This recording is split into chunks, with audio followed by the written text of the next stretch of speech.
Welcome back to another episode of Infidelity Tales Lab. We're thankful for your continued viewership. Before we begin, tell us, where in the world are you watching from? We love knowing our global reach.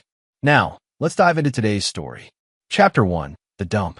Troy Hutchinson gripped the steering wheel tighter as his phone buzzed against the dashboard. The construction site had been a nightmare today. Another delay. Another contractor tried to shortchange him. At 34, Troy had built his demolition company from nothing, and he'd learned that showing weakness invited vultures. "Daddy." Emma's voice crackled through the speaker, small and confused. "Hey, sweetheart, how's Grandma Helen's house?" Troy softened his voice, the way he only did for his 6-year-old daughter. She was the one pure thing in his increasingly complicated world. "Daddy, I'm scared. Grandma took me to a big place with lots of trash, and she made me eat old bread. It tasted bad and had green stuff on it." Troy's blood chilled. "What? Emma, where are you exactly?" "I don't know. There are big trucks and mountains of garbage. Grandma said we had to come here because—" Emma's voice dropped to a whisper. "Because they only have boys." The line went dead. Troy stared at his phone, his mind racing. Helen Marsh, his mother-in-law, had never been warm toward him, but taking Emma to a dump? Making her eat moldy bread? And what the hell did they only have boys mean? He speed-dialed his wife, Rebecca. Straight to voicemail. 20 minutes later, Troy pulled into the driveway of the modest ranch house where Helen lived. His wife's BMW wasn't there. Emma came running out, her blonde hair disheveled, her Disney dress stained with something that smelled like rotting food. "Daddy!" She launched herself into his arms. Helen appeared in the doorway, her gray hair pulled back severely, her thin lips pressed into their perpetual frown. "You're early. Where's Rebecca?" Troy asked, not returning her greeting. "Working late. Again." Helen's tone carried an edge that made Troy's jaw clench. "Why did you take Emma to a dump?" Helen's eyes shifted. "I don't know what the child told you, but Mom made her eat rotten bread, Helen. At a dump." Troy's voice dropped to the dangerous quiet that his employees recognized as a warning. "Sometimes children need to learn that life isn't always pretty," Helen said, her chin raised defiantly. "The Marsh family has always understood sacrifice." "The Marsh family?" Troy repeated slowly. Rebecca had been a Castell before marriage. Helen had remarried after Rebecca's father died when she was young. Helen's face went pale. I just meant." "You meant what, Helen?" But she'd already retreated into the house, the door clicking shut with finality. Troy buckled Emma into her car seat, his mind churning. In the rearview mirror, he watched Helen's silhouette in the window, motionless as a sentinel. "Daddy, what does they only have boys mean?" Emma asked as they drove home. Troy met her eyes in the mirror. "I don't know yet, sweetheart, but I'm going to find out." Chapter 2, Digging Deeper. The house felt different when Troy carried Emma inside. Too quiet. Too clean. Rebecca's laptop was missing from the kitchen counter where she usually left it. Her favorite coffee mug, the one Emma had made her for Mother's Day, sat unused in the sink. Troy tucked Emma into bed with an extra story, then sat in his home office, staring at a framed photo on his desk. Rebecca at their wedding 7 years ago, radiant in white, her dark hair cascading over her shoulders. Next to it, a smaller frame held Emma's first photo, tiny, red-faced, perfect. His phone buzzed. "Rebecca, sorry, big case. Working late at Miranda's. Don't wait up." Miranda Castell, Rebecca's sister. A successful therapist who'd never liked Troy, though she hid it better than Helen. Troy pulled out his laptop and began typing. Helen Marsh. The name felt foreign now. He'd known her as Helen Castell for the 6 years he'd dated Rebecca, then Helen Marsh for the year since she'd remarried that quiet widower, Frank. The search results were sparse. Frank Marsh had died 3 months ago. Troy remembered the funeral, remembered how Helen had seemed almost relieved rather than grieved. A small obituary mentioned Frank's previous marriage and children. Troy's finger hovered over the mouse. Frank Marsh had had 3 sons from his first marriage, all deceased. The oldest had died in Afghanistan. The other 2 in a car accident 5 years earlier. 3 sons, no daughters. Troy's breathing shallowed. He searched deeper, following genealogy sites and old newspaper articles. The Marsh family tree stretched back 4 generations in local records. Names and dates blurred together until a pattern emerged that made his stomach drop. Every Marsh male, for over a century, had produced only male children. Every single one. The phenomenon was so consistent that a local university had done a study in the 1980s, determining it was likely a genetic trait, possibly a chromosomal condition that prevented the conception or viability of female offspring. Troy's hands are shaking now. Emma was 6 years old. Emma was a girl. If Helen had really been thinking of Emma as part of the Marsh family line when she said they only have boys, then the front door opened. Rebecca's heels clicked across the hardwood. "Troy," she called softly. "You still up?" He closed the laptop and walked to the kitchen. Rebecca stood by the refrigerator, still in her work clothes, a sharp navy suit that cost more than most people made in a week. Her law firm paid well, but not that well. "How was Miranda's?" he asked. Rebecca didn't meet his eyes. "Fine. You know how she gets. Needed a vent about her ex." She poured herself a glass of wine. "How was Emma?" "Interesting day. Your mother took her somewhere unusual." Rebecca's hand stilled on the wine glass. "What do you mean?" "A dump, Rebecca. Helen took our 6-year-old daughter to eat moldy bread at a dump." That's ridiculous. Mom wouldn't." "Emma called me, terrified. Said Helen told her they only have boys." "Ring any bells?" The color drained from Rebecca's face. "I know. I don't know what she meant." Troy stepped closer. "Don't you?" "Because I spent some time researching the Marsh family tonight. Fascinating genetics they have." Rebecca set down her wine glass with a sharp clink. "Troy, you're scaring me." "Good," he said quietly. "Because I'm starting to get scared too. Scared about what other lies I might uncover if I keep digging." Rebecca's phone buzzed. She glanced at it, and Troy caught a flash of panic in her eyes before she turned the screen away. "I need a shower," she said, her voice strained. "We can talk tomorrow." She hurried toward the stairs, but Troy caught her arm, gently but firmly. "Rebecca." She turned, and for just a moment, he saw something in her face he'd never seen before. Guilt. Raw, desperate guilt. "I love you," she whispered. "I know," Troy replied. "The question is, who else do you love?" Chapter 3. The Breaking Point. Troy didn't sleep. He sat in his office until dawn, building a timeline that made his chest feel like it was caving in. Emma had been born 7 years and 2 months ago. Rebecca had gotten pregnant during their engagement, 3 months before the wedding, a happy surprise that had made them both giddy with joy. But now he remembered things differently. Rebecca's strange mood swings that spring.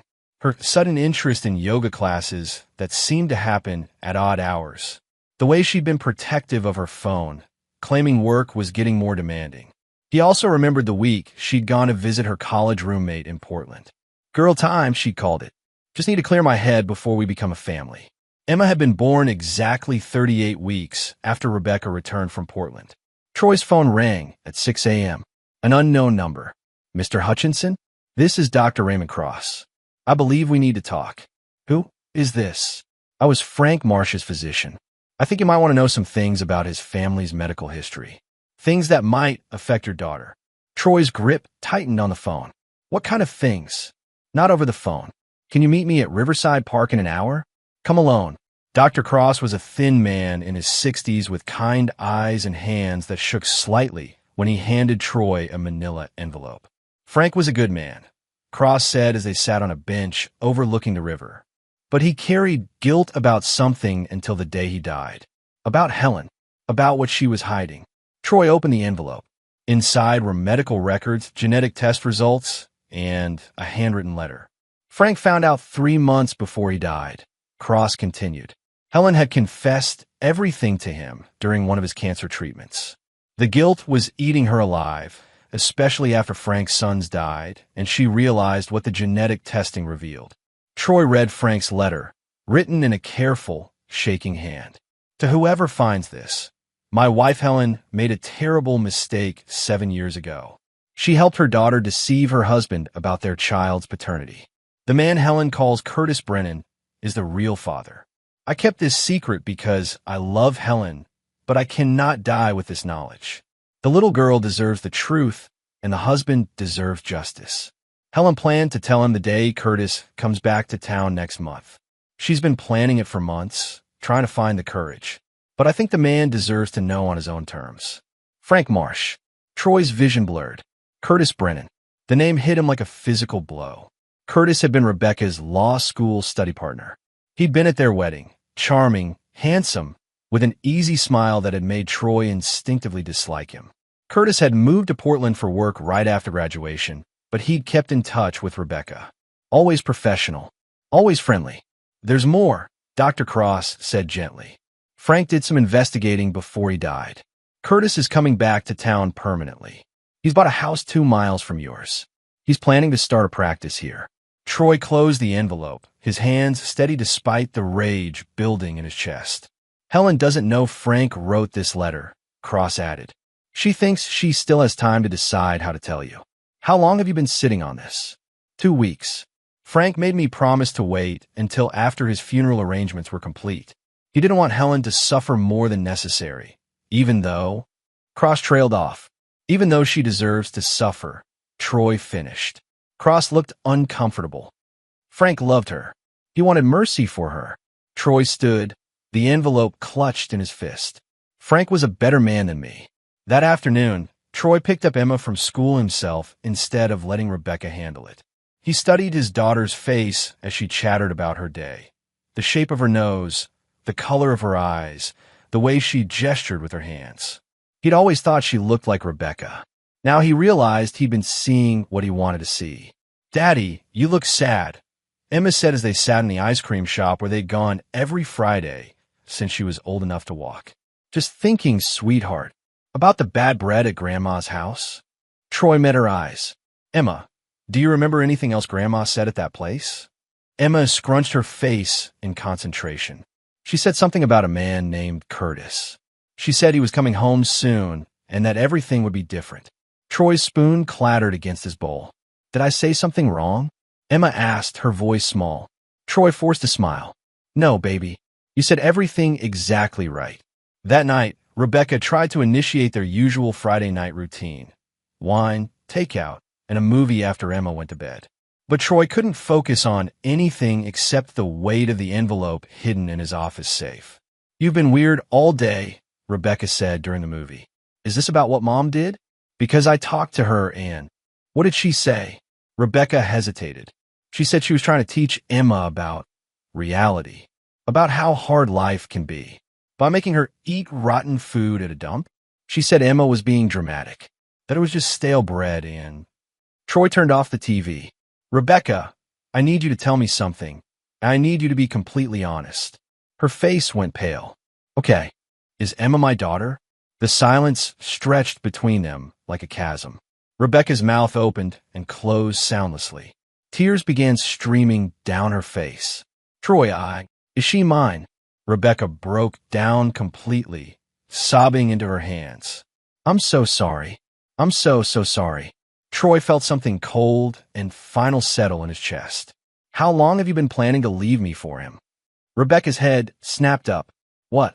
No, Troy, I would never." "Curtis is moving back to town, Rebecca. You think I'm stupid?" Her face crumpled.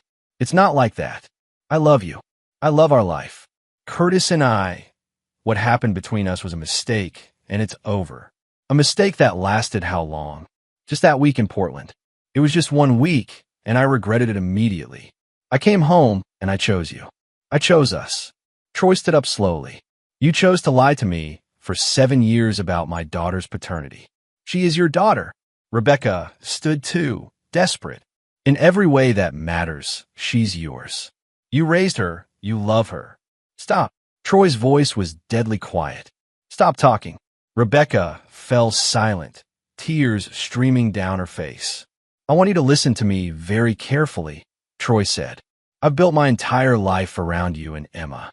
Everything I am, everything I've worked for was for my family. My family, Rebecca. And now I find out that my family is a lie." "It's not a lie. Emma loves you. You're her father." "No," Troy said. "Curtis is her father. You made sure of that." He walked toward the stairs, then paused. "I'm going to ask you one more question. and how you answer will determine what happens next. Rebecca wiped her eyes, trying to compose herself. Okay, are you planning to tell Emma the truth? Are you and Curtis planning to be together? Rebecca's silence was answer enough. Troy nodded slowly. I see. Troy, please. We can work through this. We could go to counseling. We can... No, Troy said. We can't. Because I don't forgive betrayal, Rebecca. Ever. And I don't forget. He climbed the stairs, leaving his wife sobbing in their living room. In his office, he opened his laptop and began making plans. Troy Hutchinson had learned a long time ago that the construction business wasn't just about building things. Sometimes it was about tearing them down completely and starting over. Sometimes demolition was the only honest work left to do. Chapter 4. The Foundation. Troy's demolition company, Hutchinson Heavy Industries, occupied a sprawling yard on the outskirts of town, surrounded by chain-link fence and filled with the kinds of machinery that could level a building in hours. He'd started the business 8 years ago with a single excavator and a willingness to work jobs that other contractors wouldn't touch. Now, standing in his office trailer at dawn, Troy studied the framed newspaper clipping on his wall. Local man builds empire from ashes, the headline read. The article detailed how Troy had bought his first piece of equipment with money from a lawsuit settlement, compensation for the childhood that had been stolen from him. His phone buzzed. Rebecca, Emma's asking for you. Please come home so we can talk. Troy deleted the message without responding. The truth was, Troy Hutchinson had been demolished before. At 12 years old, he'd watched his stepfather's fist destroy his mother's face for the last time. At 13, he'd testified in court against the man who'd called him son while breaking his ribs.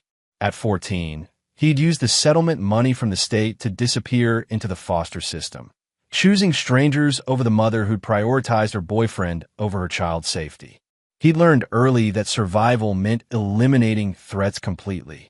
Half measures got you hurt. A knock on his trailer door interrupted his thoughts. Miguel Santos, his foreman and closest friend, peered inside.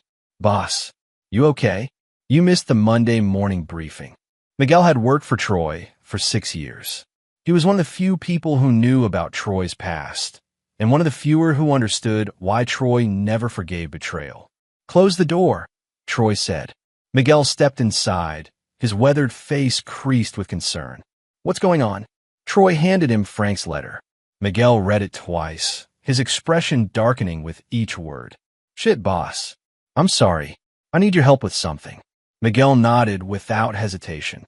Whatever you need. I want you to do some digging. Curtis Brennan. He's a lawyer, moved back from Portland. Find out everything. Where he's living, where he's working, who he's talking to. You want to follow him? I want you to learn him. His routines, his weaknesses, his secrets. Everything. Miguel was quiet for a moment. What about Rebecca? What about her? You gonna try to work things out? Troy met his friend's eyes. Miguel, if your wife had lied to you for 7 years about your kid's paternity and was planning to leave you for the real father, what would you do? Miguel's jaw tightened. I'd probably be in jail.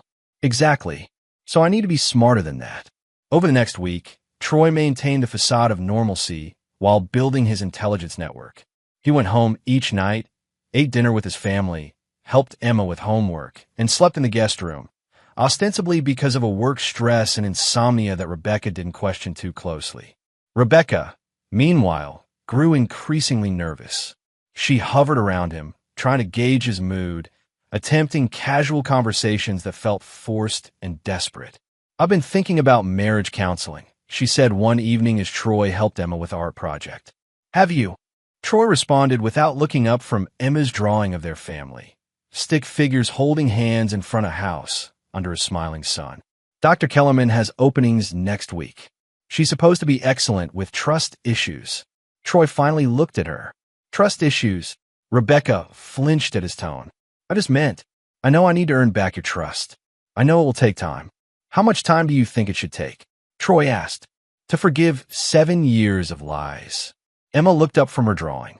Are you and Mommy fighting? No, sweetheart, Troy said, his voice immediately softening. We're just talking about grown-up stuff. But Emma wasn't fooled.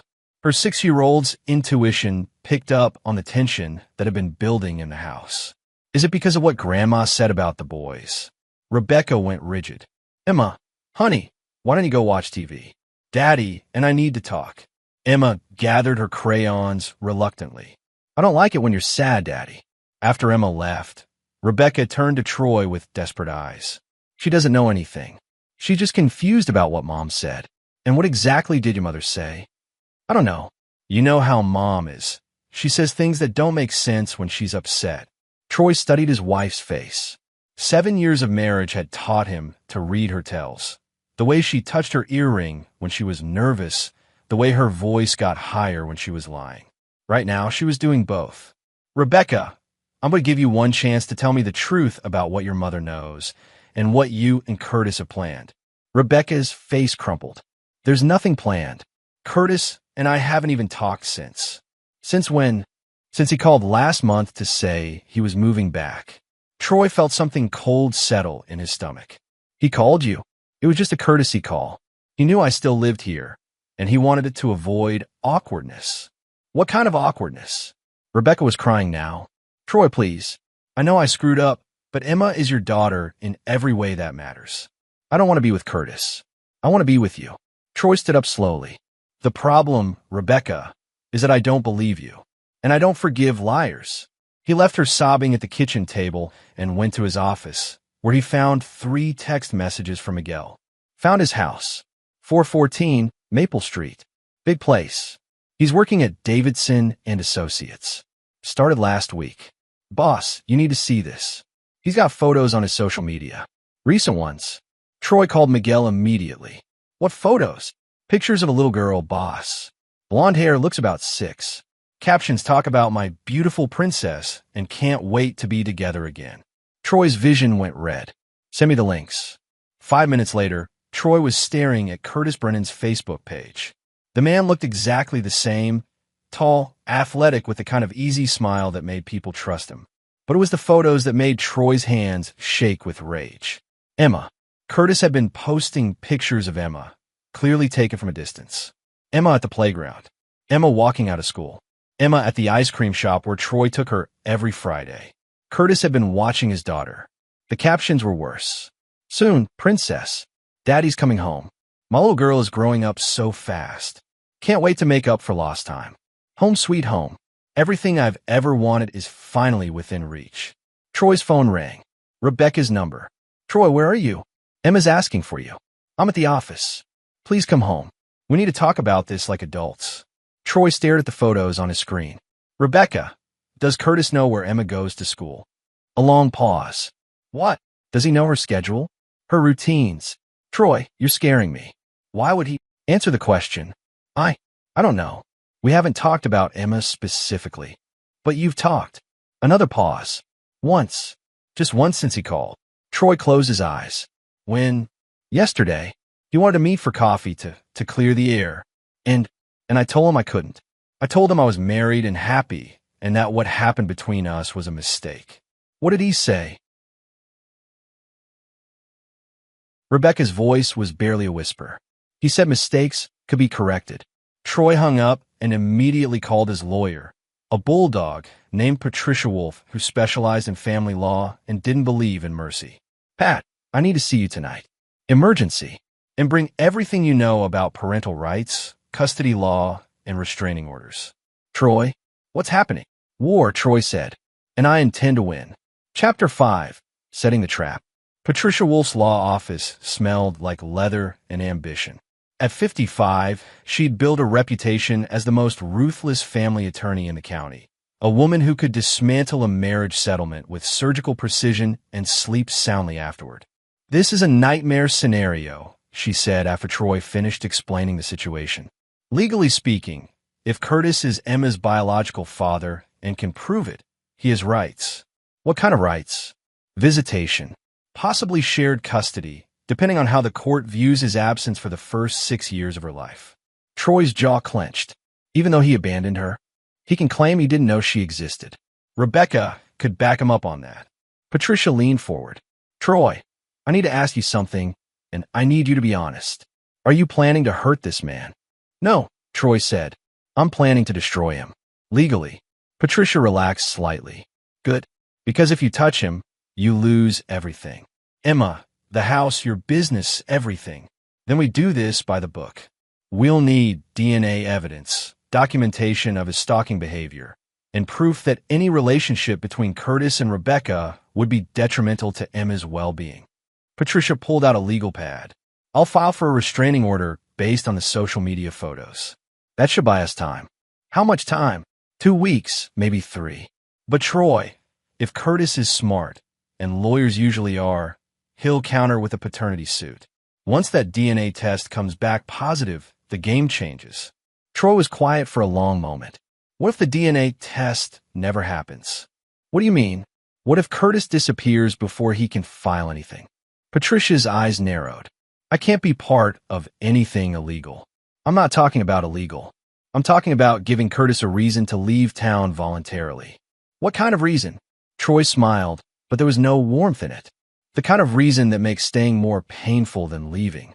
The next morning, Troy put his plan into motion. First, he called Emma's school and had himself added as the only authorized pickup. Then he installed security cameras around his house and hired a private security firm to provide discreet protection. But the real work began with a phone call to an old friend. Danny Reeves answered on the first ring. Troy, you son of a bitch. How long's it been? 3 years. I need a favor. Danny had been Troy's cellmate during a brief stint in juvenile detention 15 years earlier.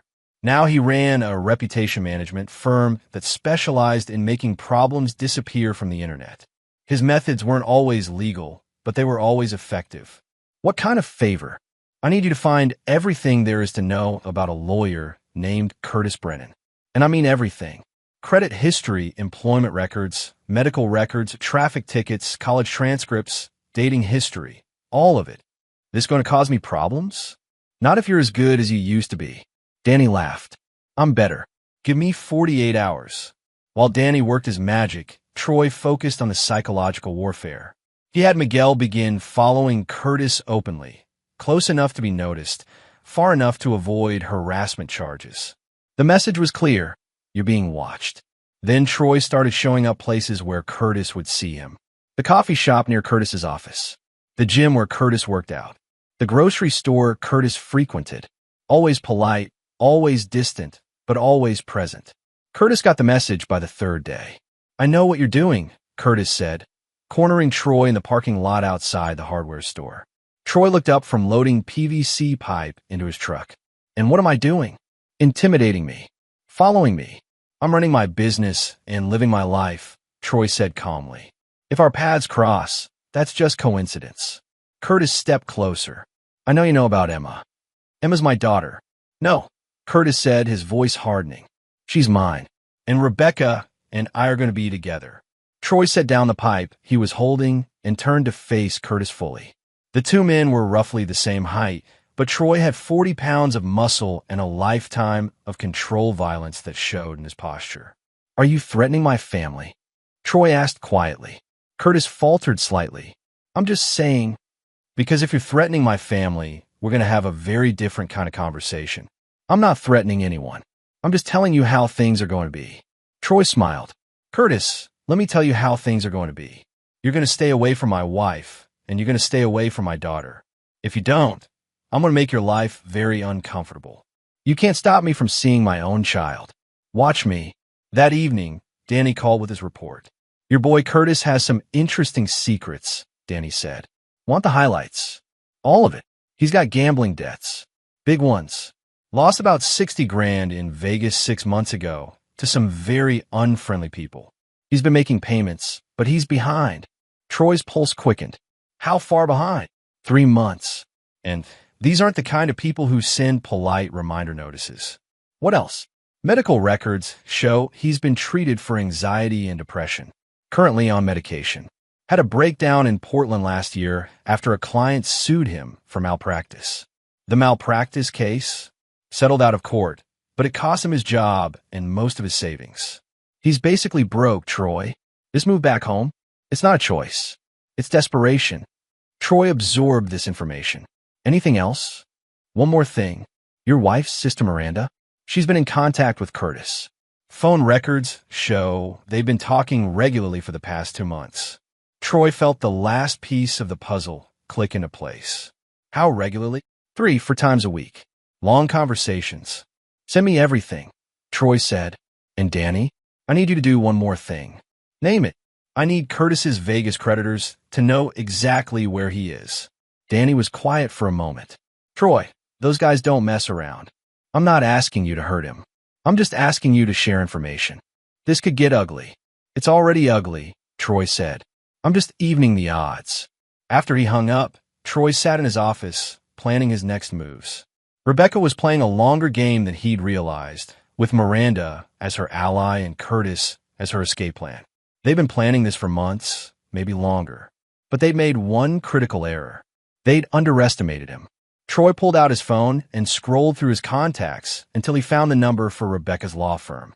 He'd only met her boss, Jonathan Davidson, a few times, but the man had struck him as someone who valued reputation above all else. Mr. Davidson? This is Troy Hutchinson, Rebecca's husband. I wonder if we could meet for coffee tomorrow. There's something you should know about your new associate. Troy hung up, then called Patricia. I need you to accelerate the restraining order filing, he said. And I need you to add Miranda to it. Miranda? On what grounds?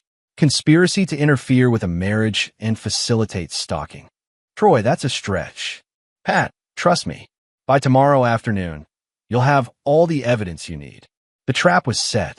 Now all Troy had to do was wait for his enemies to walk into it. But first, he had one more phone call to make. Helen? It's Troy. We need to talk. Chapter 6, The Betrayer's Web. Helen's kitchen smelled like cigarettes and regret. She sat across from Troy at the same table where she'd served him Sunday dinners for 7 years, her hands shaking as she lit another menthol. You know, she said without preamble, I know everything. Helen took a long drag from her cigarette. Frank told you. Frank left me a letter before he died. He was a better man than any of you deserved. Tears started down Helen's weathered cheeks. He was. I killed him with the guilt, you know. The cancer might have taken his body, but I poisoned his soul. Tell me about Curtis. Helen stubbed out her cigarette and immediately lit another. Rebecca met him in law school. She was already engaged to you, but she was scared. Scared of what? Of settling down. Of becoming like me. Trapped in a small town with a man who worked with his hands while she had all these big dreams. Helen's voice was bitter. Curtis was everything she thought she wanted. Sophisticated. Ambitious. He made her feel special. So, she had an affair. 1 week. That's all it was supposed to be. She went to Portland to think about the engagement, and Curtis was there for some law conference. They spent the week together, and she came home pregnant. Troy felt his chest tighten. She knew it might not be mine. She hoped it was yours. She wanted it to be yours. But when Emma was born, Helen trailed off. When Emma was born, what? She looked like Curtis. Still does, if you know what to look for. Rebecca panicked. She made me promise never to tell. And I kept that promise because I thought it was for the best. For the best. Troy's voice was dangerously quiet. You loved that little girl from the moment she was born. You were a better father than Curtis ever could have been. Rebecca made the right choice. Rebecca made the choice to lie to me for 7 years. Helen met his eyes. Yes, she did. And I helped her do it. Why did you take Emma to the dump? Helen's face crumpled. Because Curtis is back, and Rebecca is losing her nerve. She's been talking about telling you the truth, about maybe trying to work out some kind of arrangement. What kind of arrangement? Shared custody. With Curtis as the father and you as the stepfather. Helen's voice broke. I thought if Emma understood how hard life could be without security, without a stable home, she might help Rebecca see reason. Troy stared at this woman who'd eaten at his table, accepted his gifts, called him son. You were trying to terrorize a 6-year-old to protect your daughter's lies. I was trying to protect my granddaughter, Helen said. And you, by helping Rebecca plan to leave me? Helen's eyes widened. What? No, Rebecca doesn't want to leave you. She wants to find a way to tell you the truth without losing everything. Helen, Curtis has been stalking Emma. He's been posting photos of her online, calling her his daughter. Rebecca's been talking to him behind my back. And your other daughter, Miranda, has been helping coordinate it all. Helen went pale. That's not. Rebecca wouldn't. Troy pulled out his phone and showed her Curtis's social media posts. Helen's hands shook as she scrolled through the images. Oh my God, she whispered. Oh my God, what have we done? You've given me a war, Troy said. And now I'm going to win it. Helen looked up at him, fear evident in her eyes. What are you going to do? I'm going to give Rebecca and Curtis exactly what they want. And then I'm going to watch them destroy each other trying to get it. Helen grabbed his arm. Troy, please. Emma doesn't deserve to be in the middle of this. Troy gently removed her hand. You should have thought of that 7 years ago. That afternoon, Troy met with Jonathan Davidson at an upscale coffee shop downtown. Davidson was a distinguished man in his 60s who'd built his law firm's reputation on discretion and ethics. Mr. Hutchinson, what can I do for you? Troy slid a folder across the table. I wanted to give you a heads up about Curtis Brennan before this becomes public. Davidson opened the folder and began reading. His expression grew darker with each page. Copies of Curtis's gambling debts, the malpractice suit, his medical records, and most damning, printed screenshots of his social media posts featuring Emma. Jesus Christ, Davidson muttered. Is this legitimate? Everything. Curtis has been stalking my 6-year-old daughter and posting photos of her online, claiming she's his child. He's also been having an inappropriate relationship with my wife. Davidson closed the folder. Mr. Hutchinson, I appreciate you bringing this to my attention, but this seems like a family matter. Mr. Davidson, Curtis is using your firm's resources to facilitate this stalking. He's been making personal calls on company time, using company computers to research my family, and representing himself to my daughter's school as a lawyer from your firm when he tried to get information about her schedule. Davidson's face went white. He what? He told the school's secretary he was representing a client in a custody case and needed to verify Emma's pickup schedule. She gave him the information because he said he was from Davidson and Associates. This was a lie, but Troy knew Davidson wouldn't verify it until after he'd acted on it. I want him gone, Davidson said. Today, I understand. I just wanted you to know before the restraining order becomes public and reporters start calling. Restraining order? Being filed this afternoon, along with a formal stalking complaint. Davidson stood up abruptly. Thank you for bringing this to my attention. Curtis Brennan will no longer be associated with this firm. By 4 p.m., Curtis had been fired. By 5 p.m., Patricia had filed a restraining order. And by 6 p.m., Troy was home making dinner for Emma when Rebecca walked in, her face pale and shaken. We need to talk, she said. Emma's right here. Emma, go play in your room for a few minutes, Rebecca said, her voice strained. After Emma left, Rebecca turned to Troy with tears in her eyes. Curtis was fired today. Was he? That's unfortunate. You did this. I protected my daughter from a stalker. Rebecca slammed her hand on the counter. Damn it, Troy. You're destroying everything. I'm not destroying anything that wasn't already broken. Curtis is Emma's father. Troy stepped closer to his wife. No, Rebecca. I'm Emma's father. I've been her father for 6 years. Curtis is just the man who contributed genetic material. You can't just make this go away. Watch me. Rebecca's phone rang. She glanced at it and her face went white. It's Curtis. Don't answer it. She answered anyway. Curtis. Troy could hear the panic in Curtis's voice through the phone. Becca, we need to talk. Someone's been giving information to my creditors. They know where I am. Rebecca looked at Troy with growing horror. What creditors? The Vegas people. They're here, Rebecca. They want their money, and they want it now. Rebecca ended the call and stared at Troy. You gave his location to loan sharks? I gave public information to interested parties. They could kill him. Then he should pay his debts. Rebecca backed away from him.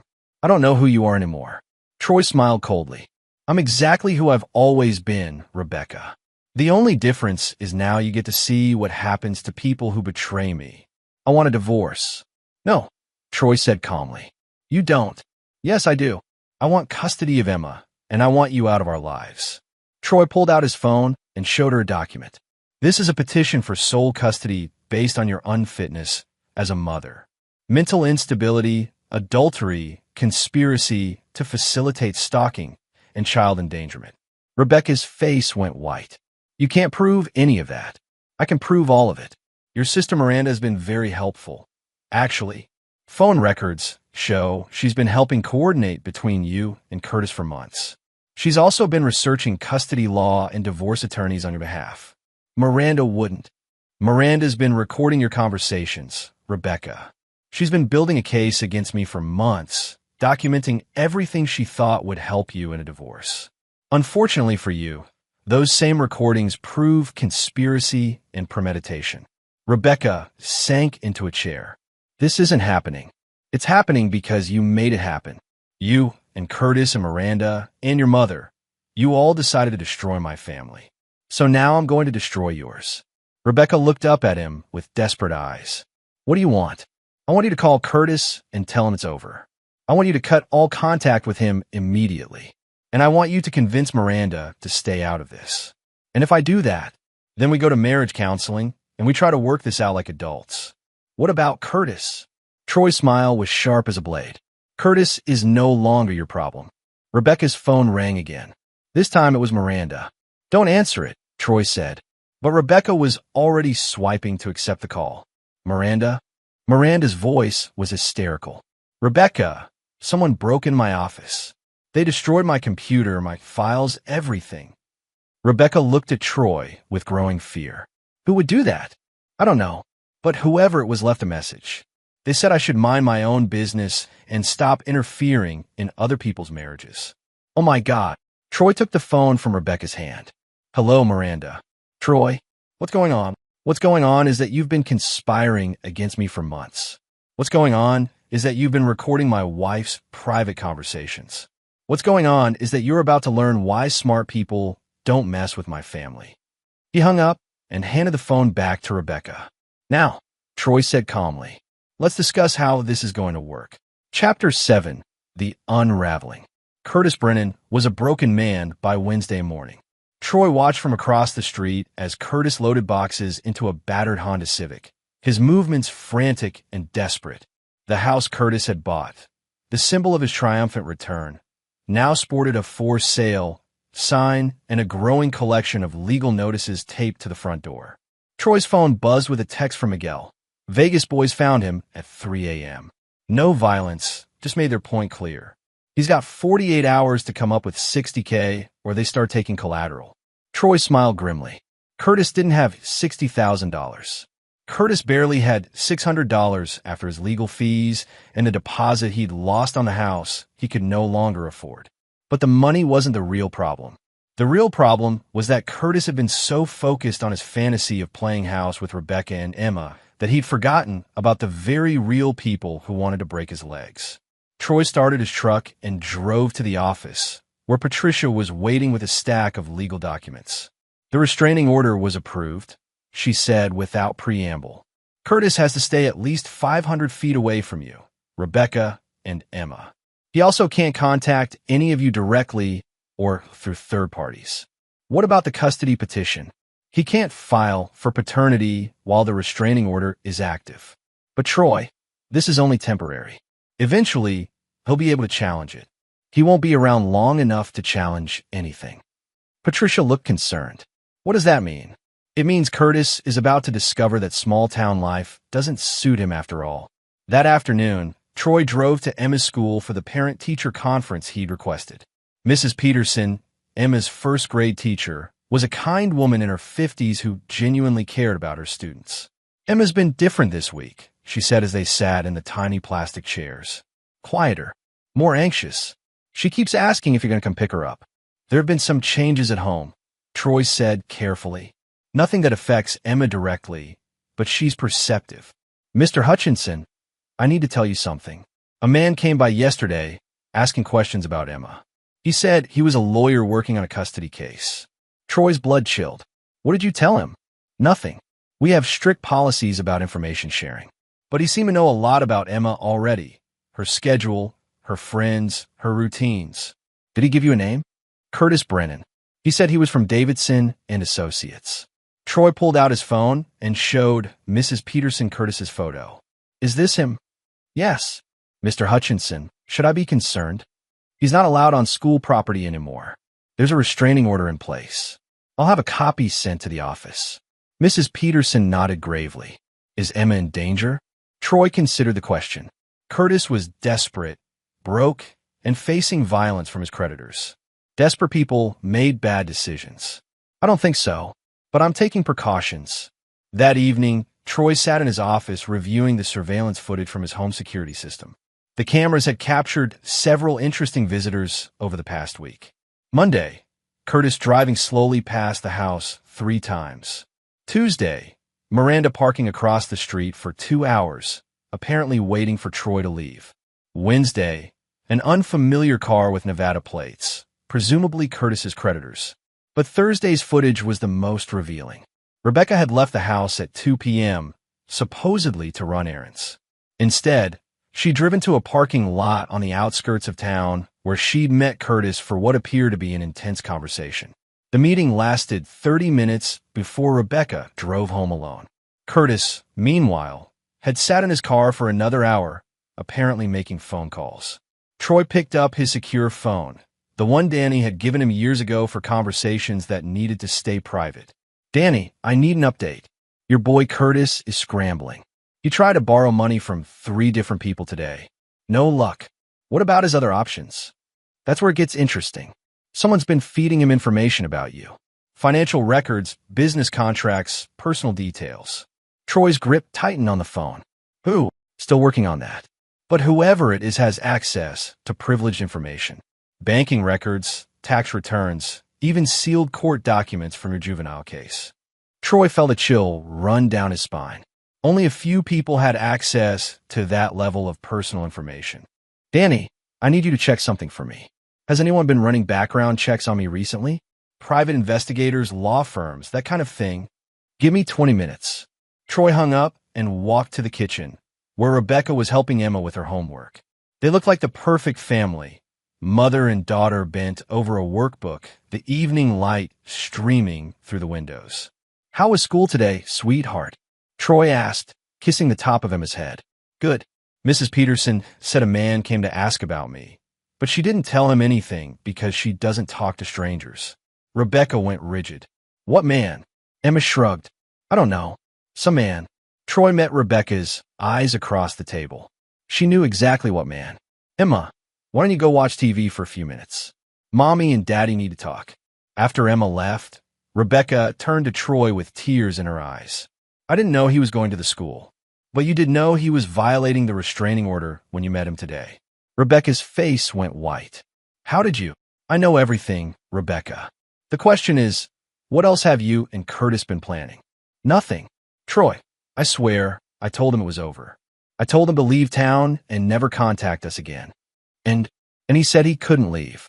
He said he owed money to dangerous people, and his only chance was to fight for custody of Emma. Troy felt something cold settle in his stomach. Custody of Emma for what? I don't know. He was talking crazy, saying he could get child support, or maybe he could get her away from here where it was safe. Safe from what? Rebecca was crying now. From you, Troy. He thinks you're going to hurt him. Troy's phone rang. Danny. Troy, you need to hear this. Someone's been digging into your background for 3 months. Deep digging. The kind that costs serious money. Who? A private investigation firm in Portland. Hired by a law firm called Miranda Castell, Ph.D., licensed clinical psychologist. The pieces clicked into place. Miranda wasn't just Rebecca's sister. She was a licensed psychologist who could testify about mental fitness in custody cases. She'd been building a psychological profile of Troy for months, documenting everything that could be used to paint him as unstable or dangerous. Danny, I need everything they found, and I need to know who else has access to it. Already on it. But Troy, there's more. The investigation firm also did a full workup on Emma. Medical records, school records, even genetic testing. Genetic testing? Someone submitted a hair sample 3 weeks ago. The results came back yesterday. Troy's vision tunneled. And Curtis Brennan is definitely Emma's biological father. Troy hung up and looked at Rebecca, who was watching him with growing terror. How long have you known? He asked quietly. Known what? How long have you known that Curtis had Emma's DNA tested? Rebecca broke down completely. I didn't know. Troy, I swear I didn't know. But Miranda knew. Rebecca's silence was answer enough. Troy stood up slowly, his mind racing through the implications. Miranda had been orchestrating this entire situation for months. She'd hired investigators, arranged for DNA testing, and probably coached Curtis on how to build a custody case. More importantly, she'd been preparing to have Troy declared mentally unfit to care for Emma. Troy pulled out his phone and called Patricia. "Pat, I need an emergency hearing. Tomorrow, if possible." "What's the emergency?" "I'm about to be framed for threatening behavior. I need to get ahead of it." "Troy, what are you talking about?" "Miranda's been building a case against me for months. She's going to claim I'm unstable and dangerous, and she's got just enough evidence to make it stick." "What kind of evidence?" Troy looked at Rebecca, who was staring at him with something approaching terror. "The kind that makes a jury believe I'm capable of violence," Troy said. "And the worst part is they might be right." Chapter 8. The Hunters Become Prey. Friday morning brought Troy's first real crisis. He arrived at the office to find Miguel waiting with a grim expression and a legal document. "Boss, this came by courier an hour ago." Troy read the emergency custody petition filed by Curtis Brennan and co-signed by Dr. Miranda Castell. The document painted Troy as a violent, unstable man who posed a clear and present danger to Emma's well-being. It included expert psychological evaluation based on extensive observation and analysis of Troy's behavior patterns. The petition requested immediate temporary custody pending a full hearing, citing credible threats of violence and documented stalking behavior against Curtis. "They're moving fast," Patricia said when Troy called her. "Emergency hearing is set for Monday morning. We have 3 days to prepare a response." "What are our chances?" "Not good. Miranda's credentials give her testimony serious weight, and Curtis is playing the concerned biological father angle perfectly." Troy hung up and stared out his office window at the demolition site across the street. A crew was tearing down an old factory, reducing 50 years of someone's work to rubble in a matter of hours. Sometimes demolition was the only option. His secure phone buzzed. "Danny." "Troy, we've got problems. Curtis filed a police report this morning claiming you've been following him and making threats." "What kind of threats?" "He says you cornered him at a gas station yesterday and told him you'd bury him if he didn't leave town." Troy frowned. "I haven't been within a mile of Curtis since Monday." "I know, but he's got a witness." "Who?" "Rebecca." Troy felt the floor drop out from under him. "What?" "She gave a statement to police this morning. Says she's concerned about your mental state and your fixation on Curtis. Says you've been talking about eliminating threats and protecting what's yours in ways that frightened her." Troy closed his eyes. Rebecca had played him perfectly. While he'd been focused on Curtis, she'd been building a case against him with her sister's help. "Danny, I need you to check something. Has Rebecca been recording conversations at home?" "Give me an hour." Troy spent that hour thinking through everything Rebecca had said and done over the past week. Her attempts at reconciliation, her tears and apologies, her requests to talk about this like adults. All of it designed to get him to say something that could be used against him. His phone rang. "Emma's school. Mr. Hutchinson? This is Principal Martinez.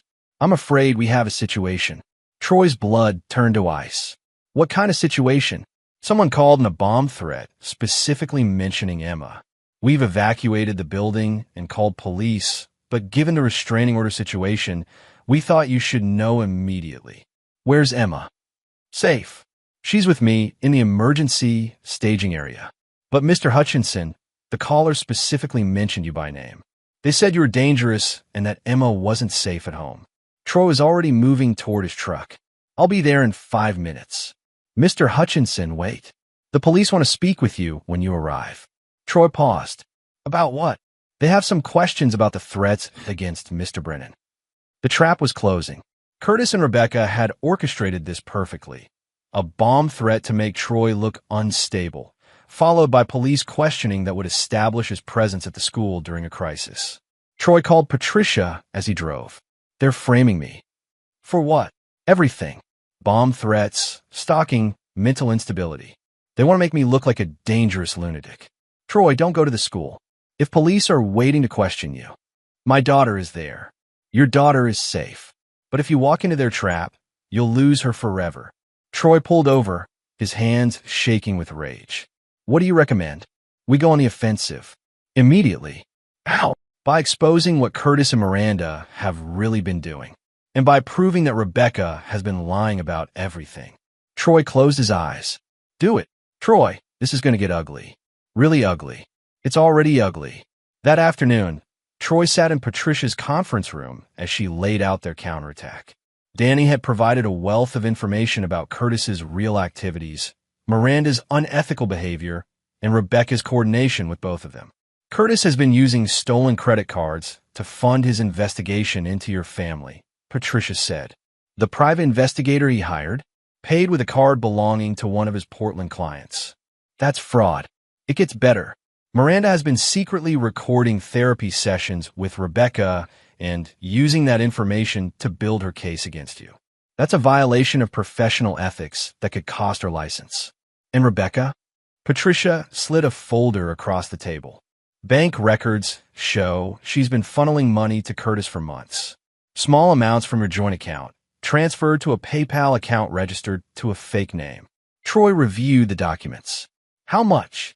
$12,000 over 6 months. Troy felt something cold and final settle in his chest. Rebecca hadn't just betrayed him. She'd been systematically stealing from him to fund that betrayal. There's more, Patricia continued. The DNA test on Emma? Miranda arranged it by taking hair from Emma's brush during a sleepover at her house. No consent, no legal authority. That evidence is inadmissible. What about the bomb threat? Traced to a burner phone purchased with one of Curtis's stolen credit cards. We can prove he made the call. Troy looked up. You can prove all of this. Every bit of it. But Troy, if we use this information, we destroy all of them. Rebecca could face charges for theft and conspiracy. Miranda will lose her license and probably face criminal charges. Curtis is looking at multiple felonies. And Emma? Patricia's expression softened. Emma keeps the only father she's ever known. The man who raised her, protected her, and loved her unconditionally. Troy stood up and walked to the window. Outside, the first snow of winter was beginning to fall, covering the world in clean white. Do it, he said quietly. All of it. Troy turned back to Patricia. I told you at the beginning, I don't forgive betrayal. Ever. That evening, Troy sat in his empty house. Rebecca had taken Emma to her mother's for safety after the school incident. The silence was deafening. His phone rang. Miguel. Boss. Curtis's creditors found him again. This time, they weren't so polite. Is he alive? Barely. He's at the hospital with 3 broken ribs and a concussion. But Troy, he's talking, telling police everything about Rebecca and Miranda. Troy absorbed this information. He's trying to make a deal. Looks like it. Probably hoping cooperation will help with his legal problems. Let him talk. Everything he says just proves our case. Troy hung up and sat in his living room, surrounded by 7 years of memories. Photos of family vacations. Emma's artwork on the refrigerator. Rebecca's books on shelves. All of it built on lies. His phone buzzed with a text from Rebecca. I'm sorry. I never meant for it to go this far. Troy stared at the message for a long time before typing back. Yes, you did. You meant for all of it. Her response came immediately. Can we please just talk? For Emma's sake? Troy smiled grimly and typed. You'll have plenty of opportunity to talk. In court. Under oath. The next morning would bring the emergency custody hearing. But Troy was no longer worried about losing Emma. He was looking forward to watching his enemies destroy each other in their desperation to escape the trap they'd built for themselves. Because Troy Hutchinson had learned a long time ago that the best revenge wasn't violence or destruction. The best revenge was letting your enemies hang themselves with a rope they'd made for you. Chapter 9. The Final Demolition. Monday morning's courtroom was packed with more spectators than Troy had expected. Word of the case had leaked, and the local media smelled blood in the water. A story involving lawyers, psychologists, custody fraud, and financial crimes was too juicy to ignore. Judge Margaret Foster was a stern woman in her 60s known for her zero tolerance for courtroom theatrics. She reviewed the emergency petition with obvious skepticism before looking up at Curtis's attorney. Mr. Bradley, Your client is requesting emergency custody of a child he's had no relationship with for 6 years. You'd better have exceptional evidence. Curtis's lawyer, a nervous young man clearly out of his depth, stood shakily. Your Honor, we have documented evidence that the current custodial father poses a clear and present danger to the child. Present your evidence. For the next hour, Curtis's team laid out their case. Miranda testified about Troy's concerning behavioral patterns and documented threats of violence. Rebecca, looking pale and shaken, described her growing fear of her husband's obsession with revenge. Curtis himself took the stand, his face still showing bruises from his encounter with his creditors. He painted himself as a concerned father, trying to protect his biological daughter from an unstable man. I never knew Emma existed until recently. Curtis lied smoothly. When I discovered I had a daughter, I tried to approach the situation carefully, but Mr. Hutchinson became increasingly hostile and threatening. Judge Foster listened without expression. When Curtis's team finished, she turned to Patricia. Ms. Wolfe, your response? Patricia stood with the confidence of someone holding all the cards. Your Honor, this entire petition is based on fraud, theft, and perjury. I request permission to present evidence of criminal conspiracy. Objection. Bradley jumped up. This is a custody hearing, not a criminal trial. Overruled, Judge Foster said coldly. If there's evidence of fraud in this petition, I want to hear it. Patricia's presentation was devastating. Phone records showing months of coordination between Curtis, Rebecca, and Miranda.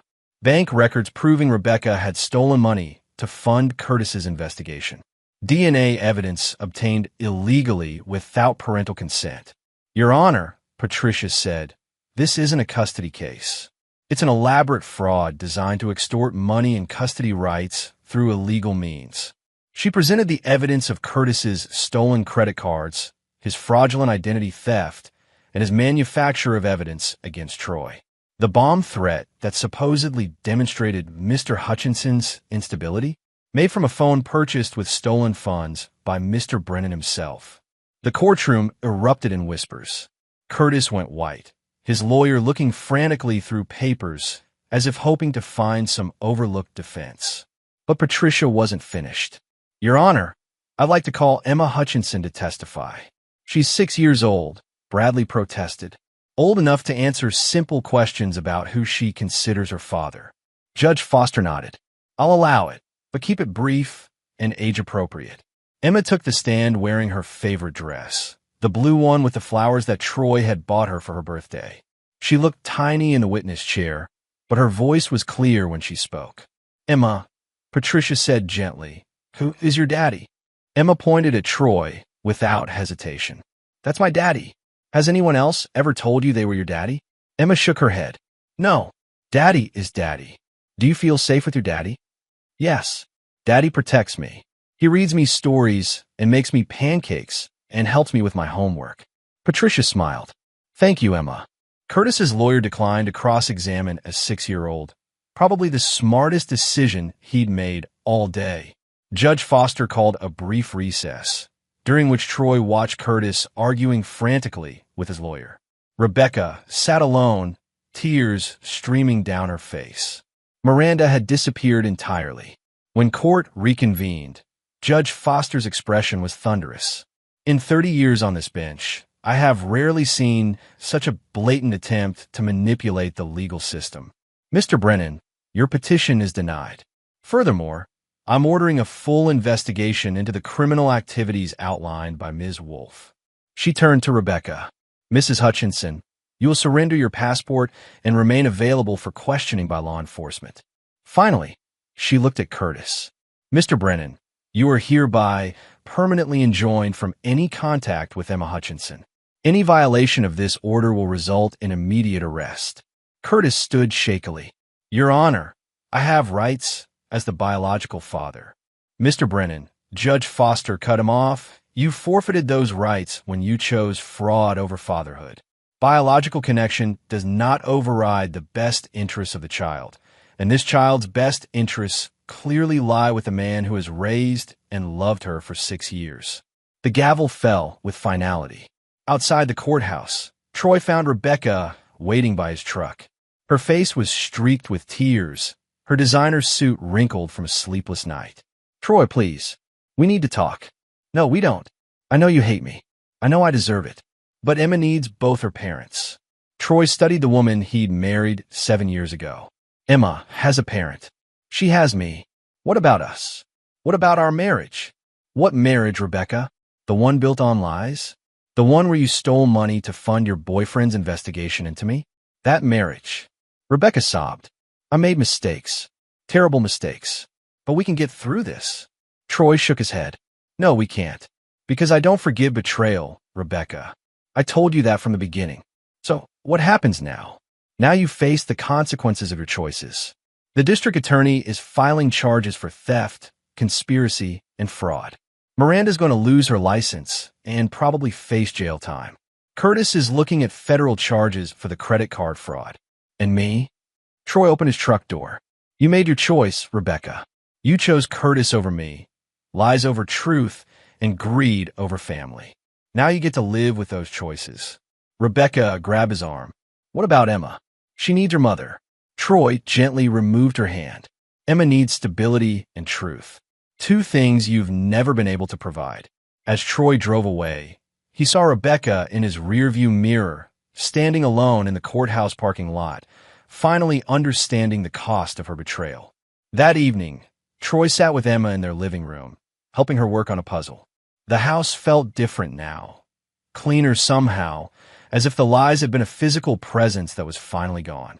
"Daddy, is Mommy coming home?" Emma asked. Troy considered his answer carefully. "Mommy made some bad choices, sweetheart. She's going to have to go away for a while to think about what she did." "Are you sad?" Troy looked at his daughter, the little girl who had called him daddy from her first word, who ran to him when she was scared, who trusted him completely to keep her safe. "No, baby, I'm not sad. I'm just glad you're here with me." Emma smiled and placed another puzzle piece. "Me too, Daddy." 6 months later, Troy stood in the same courtroom for the final custody hearing.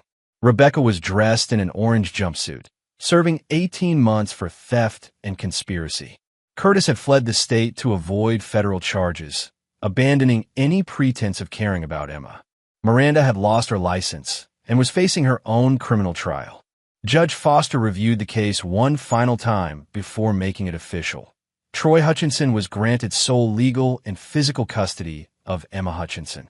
"Mr. Hutchinson," the judge said, "this little girl is lucky to have you." Troy looked down at Emma, who was coloring quietly in the gallery. "No, Your Honor, I'm the lucky one." Because in the end, Troy had learned something his enemies never understood. The strongest foundations weren't built on blood or genetics or legal documents. They were built on love, truth, and the unshakable determination to protect what mattered most. And Troy Hutchinson had always been very, very good at protecting what was his. And there you have it. Another story comes to an end. What did you think? I'd love to hear your thoughts in the comments below. If you enjoy this story, consider joining our community by subscribing.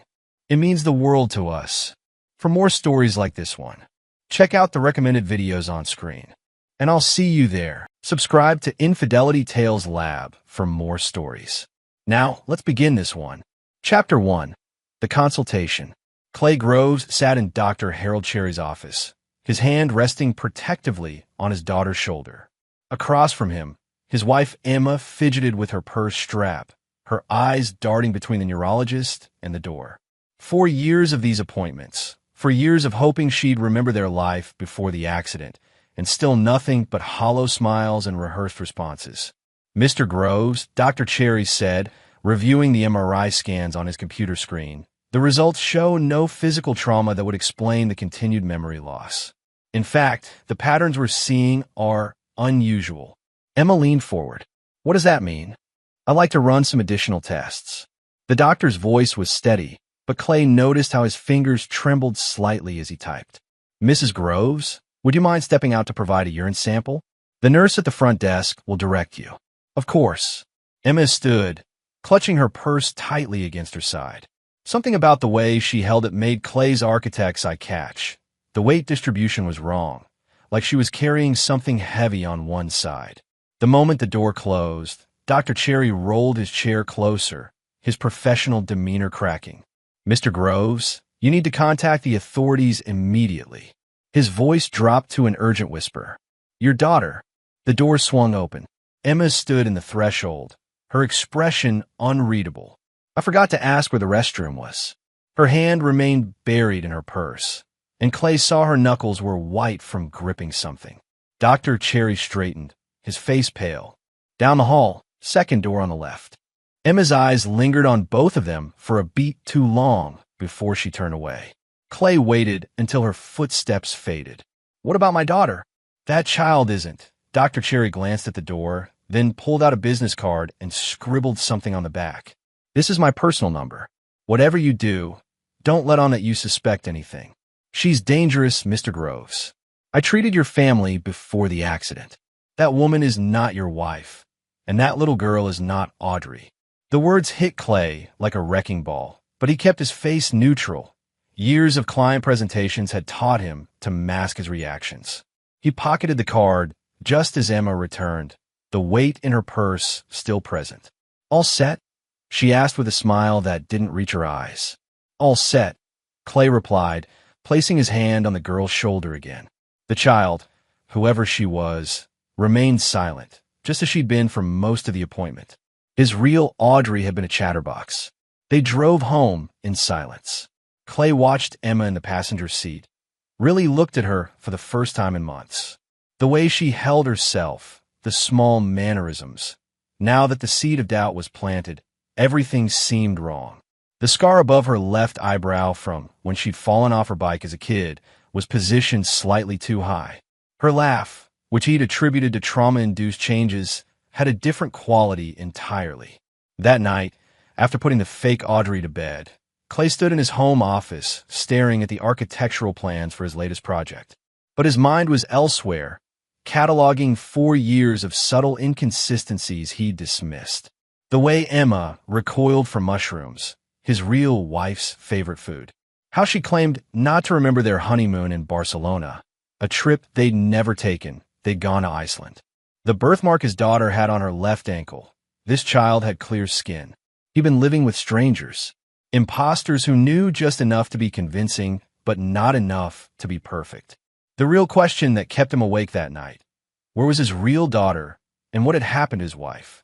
Chapter 2, Before the Fall. 4 years and 2 months earlier. Daddy watched. 6-year-old Audrey Groves launched herself off the rope swing, landing in a giggling heap on the grass. The real Emma, Clay's actual wife, laughed from the patio, her hand shading her eyes from the autumn sun. "Careful, Firefly," Clay called out, using his nickname for his daughter. "You're going to give your mother a heart attack." "I'm already having one," Emma said, but she was smiling.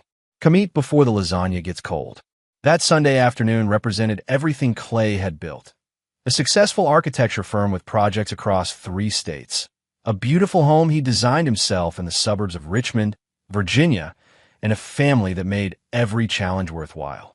Emma worked as a freelance photographer, her studio attached to the house. Audrey attended Riverside Elementary and wanted to be an astronaut veterinarian when she grew up. Clay's phone buzzed. A text from his cousin-in-law, Wanda Gordon. "Sorry to miss lunch. Car trouble. We'll visit next week." He'd never warmed to Wanda, Emma's distant cousin who'd moved to Richmond 6 months prior. There was something calculating in her eyes, a hunger that made him uncomfortable. Emma, ever generous, had helped Wanda find an apartment and introduced her to their social circle. "Is Wanda okay?" Emma asked, reading over his shoulder. "Says her car broke down. Again? That's the 3rd time this month." Emma frowned. "Maybe we should help her get a new one." That was his Emma, always thinking of others, sometimes to a fault. 2 weeks later, Clay returned from a site inspection in Norfolk to find police cars in his driveway. A detective with tired eyes and a notebook introduced himself as Detective Stanley Francis. "Mr. Groves, there's been an accident." The words that followed came in fragments. Head-on collision. Drunk driver crossed the median. Emma was killed instantly. Audrey in ICU with severe trauma. Clay remembered screaming, Remembered the hospital's fluorescent lights. Remembered Audrey's small body hooked to machines, her head wrapped in bandages. The doctor said she'd survive, but couldn't predict the extent of brain damage. Wanda appeared at the hospital that night. "Clay, I'm so sorry. Emma was like a sister to me. Whatever you need, I'm here." Through the fog of grief, Clay barely noticed her. 3 months later, Audrey was recovering better than expected, physically, but the vibrant child who jumped from swings was gone, replaced by a quiet, withdrawn girl who barely spoke. Doctors attributed it to trauma, said she might improve with time and therapy. Wanda had become a constant presence, helping with meals, managing Audrey's medical appointments, filling the void Emma left. Clay, drowning in grief and trying to keep his business afloat, was grateful. "You should come to dinner in my place," Wanda suggested one evening. "Meet my boyfriend Kyle. He's been wanting to meet you.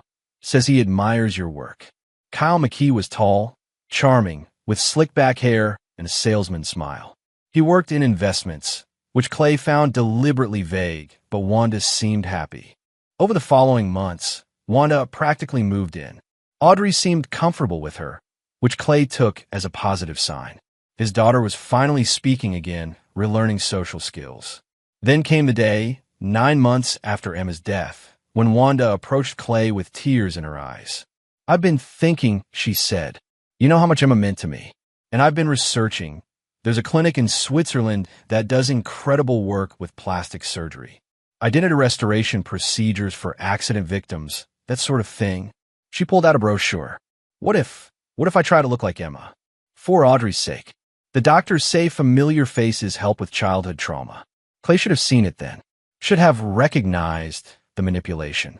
But he was exhausted, broken, and desperate to help his daughter. "Wanda, I don't know if that's healthy. Just think about it." For Audrey. Present day. Clay sat in his office, reviewing bank statements from 4 years ago. The life insurance payout for Emma, $2 million.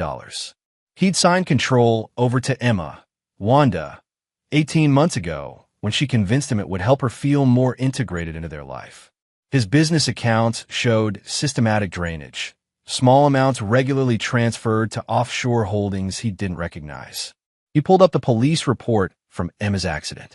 The drunk driver, Floyd Monroe, had died at the scene. No family, no one to question the official story. Convenient. Clay opened his laptop and began a new document, Project Restoration. If these imposters had studied him, learned to replicate his life, then he would study them right back. And he'd use every skill he possessed to tear their facade apart. But first, he needed to know, was his real daughter alive? Chapter 3. Cracks in the Foundation. Clay implemented his investigation with the same precision he applied to his architectural designs. Phase 1. Documentation. He installed miniature cameras throughout the house, in the living room bookshelf, the kitchen cabinet, his home office. Devices small enough to be invisible, but sophisticated enough to capture everything. The next morning, he initiated Phase 2. Testing. "Emma, do you remember that restaurant where we had our first date?" Clay asked over coffee, watching her face carefully. "Of course," she said without hesitation. "That Italian place on Main Street. You ordered the chicken parmesan." Wrong on both counts. Their first date had been a Vietnamese restaurant on Grove Avenue, and he'd ordered pho. The real Emma would have corrected him, laughed at his terrible attempt to use chopsticks. "Right," Clay said, smiling. "Good memory." Something flickered in her eyes. Relief, maybe, or triumph. She thought she'd passed his test. Throughout the day, he continued. Small questions, subtle traps. Emma failed every single one, but her confidence never wavered. She'd been trained well, Clay realized, given just enough information to seem plausible, but not enough to withstand scrutiny. That afternoon, while Emma was out grocery shopping, Clay focused on the child. The girl who was supposed to be his daughter sat in the living room, coloring with mechanical precision. "Hey, Firefly," he said softly, using Audrey's nickname. The girl looked up, confusion crossing her face. "My name is Audrey." His real daughter would have responded to Firefly instantly. It had been their special name, born from a camping trip when she was 4 and obsessed with catching lightning bugs. "Right, sorry." Audrey, "Can I see your ankle for a second? I thought you had a scrape." She extended her left leg. Clear skin. No birthmark. His real Audrey had a distinctive strawberry-shaped mark on her left ankle, something that had been there since birth. Clay felt his chest tighten, but kept his expression neutral. "My mistake. Looks fine." That evening, he reviewed the camera footage while Emma was in the shower. What he saw confirmed his darkest suspicions. The girl frequently glanced at Emma before answering questions, seeking approval or guidance. At one point, when she thought she was alone, she'd pulled out a small notebook and reviewed it, a script of Clay and Audrey's history. But the most damning footage came at 2:17 a.m. Clay watched on his phone from his locked office as Emma crept downstairs, made a phone call in whispers. Getting suspicious, she hissed, "We might need to move up the timeline." "No, I can handle it. The gun's ready." Tuesday night, when he gets home from the Norfolk site, make it look like a robbery. Clay's blood ran cold. Tuesday was 3 days away. He spent Monday following Emma on her errands. She drove to a property in Hopewell, an hour south, an abandoned industrial building Clay didn't recognize. She went inside for 40 minutes. When she emerged, she was with Kyle McKee.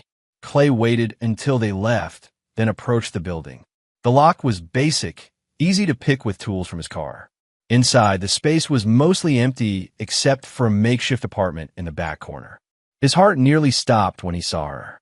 Audrey, his real daughter, now 10 years old, thin and frightened, chained to a radiator with enough slack to reach a mattress and a bucket. She had his eyes, Emma's smile, and that birthmark on her left ankle. "Daddy," she whispered, tears streaming down her face. Clay wanted to grab her and run, but he forced himself to think strategically. If he rescued her now, Emma and Kyle would disappear, and he'd never get the full truth. He needed evidence, needed to ensure they'd pay for everything. "Firefly, I found you," he said, kneeling beside her. "But I need you to be brave a little longer." "Can you do that?" "They said they'd kill you if I tried to escape or tell anyone. They said Mommy was dead because of me." Rage burned through Clay's veins, but he kept his voice steady. "None of this is your fault. Your mom loved you more than anything. These people are liars." He examined the chain, padlocked but manageable. "I'm going to get you out, but I need to do it smart. 2 more days. Can you hold on?" Audrey nodded, brave despite her tears.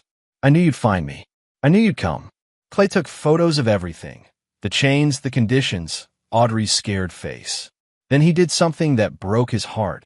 He left her there. But he placed a small GPS tracker on the radiator and a prepaid phone under the mattress. "If anything happens, you call 911 with this. Hide it well. I'll be back Tuesday, I promise." On his way out, Clay examined the building's structure with professional eyes. It was his job to understand how buildings worked, how they stood, how they could be controlled. Ideas began forming. That night, he called Dr. Cherry from a burner phone. "Dr. Cherry, it's Clay Groves. I need your help documenting everything you know about Emma and Audrey, the real ones. Medical records, dental records, any evidence that proves who they were." "I've already started," the doctor said. "I recognized something was wrong the moment I saw her. Your wife had a distinctive genetic marker in her blood work. I'd flagged it years ago as part of a research study. That woman has different DNA entirely. And the child's bone structure is all wrong for someone who supposedly was in that car accident. Can you testify to this?" "Absolutely. But Mr. Groves, what are you planning?" "To make sure they never hurt anyone again," Clay said. "And to get my daughter back." He hung up and opened his laptop. Project Restoration moved into Phase 3, the trap. He began drafting plans, both architectural and tactical. By morning, he had a complete strategy. The imposters had studied him, learned his routines, planned his murder. Now Clay would show them what a real architect could build. Not just structures, but the perfect cage. Chapter 4. The Hidden Foundation. Clay spent Tuesday morning at his firm, acting as if nothing were amiss. He met with clients, reviewed blueprints for a new hospital wing, approved contractor bids. But his mind was elsewhere, calculating angles and timing with the precision that had made him one of Richmond's premier architects. At lunch, He drove to a storage facility across town and retrieved items he'd stashed the night before. Industrial-grade chains, padlocks, welding equipment, and a folder thick with printed evidence. Everything he'd need. His phone buzzed. A text from Emma. "What time will you be home? Making your favorite, pot roast." Clay smiled grimly. His real Emma knew he hated pot roast. He'd been allergic to carrots his entire life, something any wife would remember. But Emma was making his favorite meal, probably planning to drug it before Kyle arrived to stage the robbery. Running late. Norfolk site has issues. Probably 8 p.m., he texted back. That gave him time. At 3 p.m., Clay arrived at the Hopewell building. He'd spent the previous night researching the property's ownership through back channels.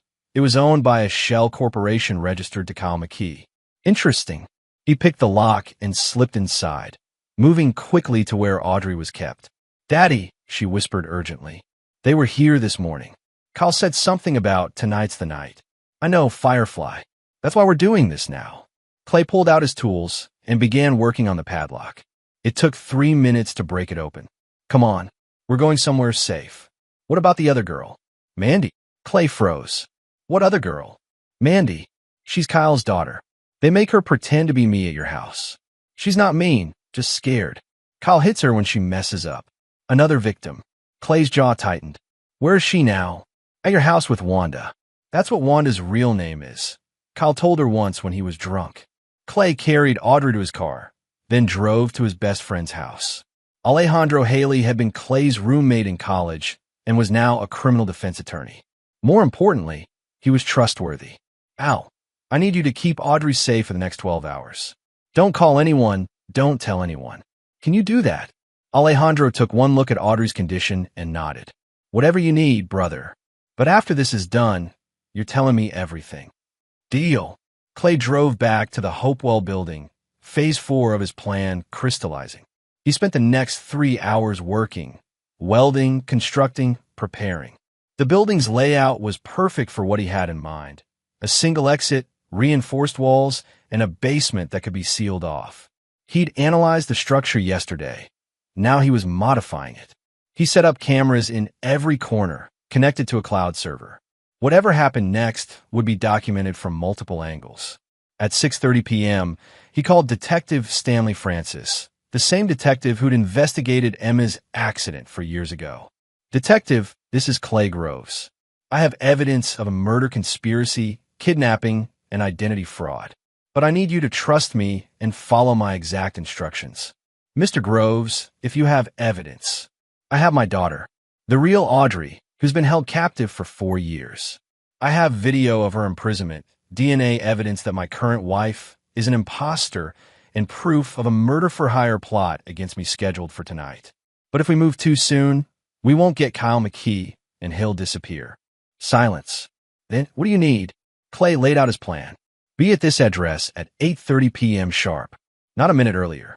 I'm going to get a full confession, and I'm going to make sure that girl living in my house, Mandy Keith, doesn't get hurt. She's another victim in this. Clay, don't do anything dangerous. Let us handle. They murdered my wife and held my daughter in chains for 4 years, detective. They were going to kill me tonight. I'm handling this, but I'm doing it by the book. Every second will be recorded. Just be there at 8:30. He hung up before Francis could argue. At 7:45 p.m., Clay texted Kyle McKee from a burner phone, spoofing Wanda's number. He's suspicious. Discovered cameras. Need you at Hopewell building now. Bringing the package. The package being code for Audrey. Then Clay drove home. He entered through the back door, quiet as a shadow. Through the kitchen window, he could see Wanda. He couldn't think of her as Emma anymore, stirring something into a glass of wine. Mandy sat at the dining table, looking miserable. Clay moved quickly, slipping into the house through the garage entrance. He grabbed Mandy's hand before she could scream. "I know you're not my daughter," he whispered. "I know they're forcing you. I'm getting you out. Stay quiet." Tears filled Mandy's eyes as she nodded.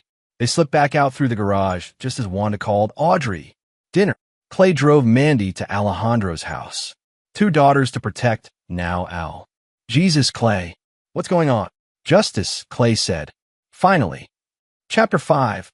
Load-bearing walls. At 8:15 p.m., Clay returned to the Hopewell building. Kyle's car was already there. He'd taken the bait. Clay could hear him inside, shouting, "Wanda, where are you? Where's the kid?" Clay stepped inside, and Kyle spun around, his hand moving toward his waistband where Clay could see a gun. "Looking for someone?" Clay asked calmly. Kyle's eyes widened. "Groves, what are you doing here?" "This is my building now." "Well, legally it's yours through that shell corporation, but I'm the one who controls it now." Clay gestured to the modifications he'd made. "See, I'm an architect. I understand how structures work, how to turn them into something else entirely." "You're insane. Get out of my way." Kyle pulled the gun, but Clay was ready. He positioned himself near a support beam. He pressed a button on a remote in his pocket, and a steel security door slammed down behind Kyle, sealing off the only exit. "What the hell?" "Insurance," Clay said. "The building's original security system reactivated. Fire code compliant. It'll open in an emergency. But right now, you're not leaving until we have a conversation." Kyle raised the gun. "I'll shoot you right here." "Go ahead. But the police will be here in 10 minutes. I've already sent them everything. Video of you holding my daughter captive, financial records showing embezzlement from my accounts, phone records between you and Wanda discussing my murder." Clay's voice was steel. "Shoot me, and you'll die in prison.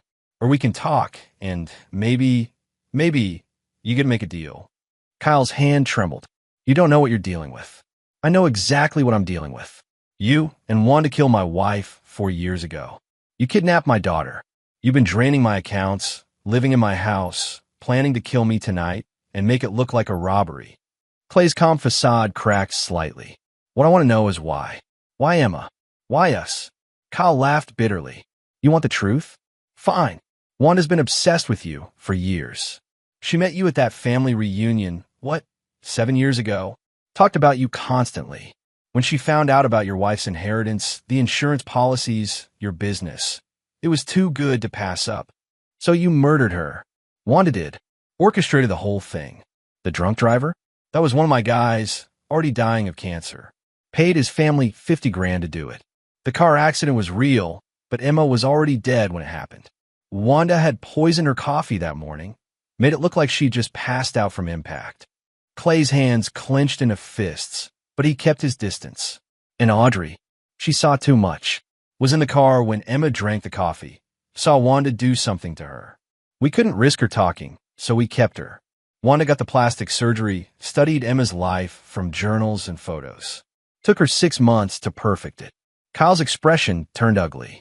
"Then we grabbed my daughter Mandy from my ex, trained her to play Audrey. It was perfect. We were going to drain you dry, then kill you and disappear. Why not just kill me from the start?" Wanda wanted to be Emma for a while. Live the life she thought she deserved.